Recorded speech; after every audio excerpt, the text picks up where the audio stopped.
We're standing in the middle of our fresh beans. This year we grew over 14 varieties, and I'm standing next to the incredibly beautiful flower of the scarlet runner bean, and right here the sunset runner bean.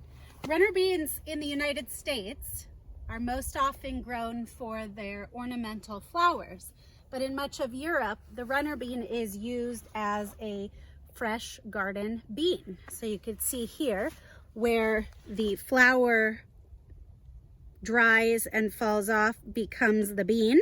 There's a little baby right there. And when the bean matures, it matures into a nice green bean. The skin on the runner beans aren't as soft as our green beans we're used to in the store, but this makes a fabulous fresh green bean. Great for pickling, great for fresh eating, and all around general use.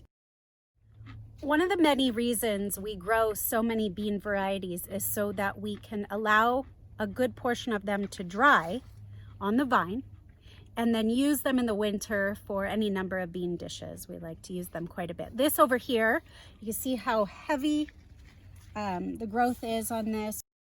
These were seeds we saved from previous years. Another reason to save seeds and allow some of your pods to dry on the vine. These were planted in early July. We are now in mid-August, and this variety is called the cranberry bean. Cranberry beans are used in fresh from the pod, where you actually shell them and use the bean inside fresh, or allowed to dry on the vine and then saved for winter use. I'm going to show you one of the pods back here.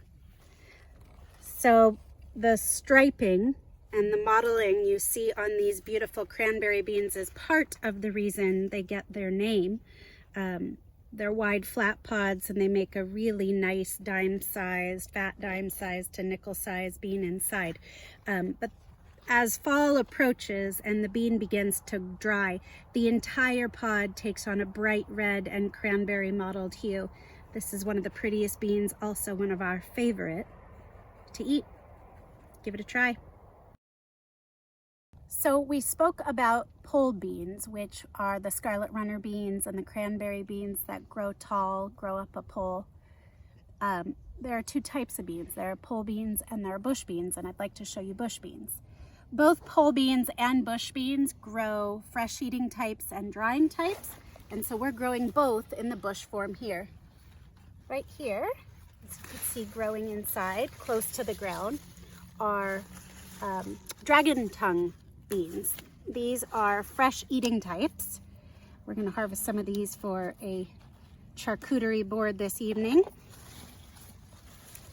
And then right next to our dragon types, interestingly, the purple bird egg bean is grown not for fresh eating, but instead for drying. So I'm leaving these to fill out, become quite fat and round, as the bean inside is actually round in shape. And these will be allowed to dry on the stalk, and then I will harvest them, let them dry inside again for another couple weeks before shelling and storing in jars for winter use.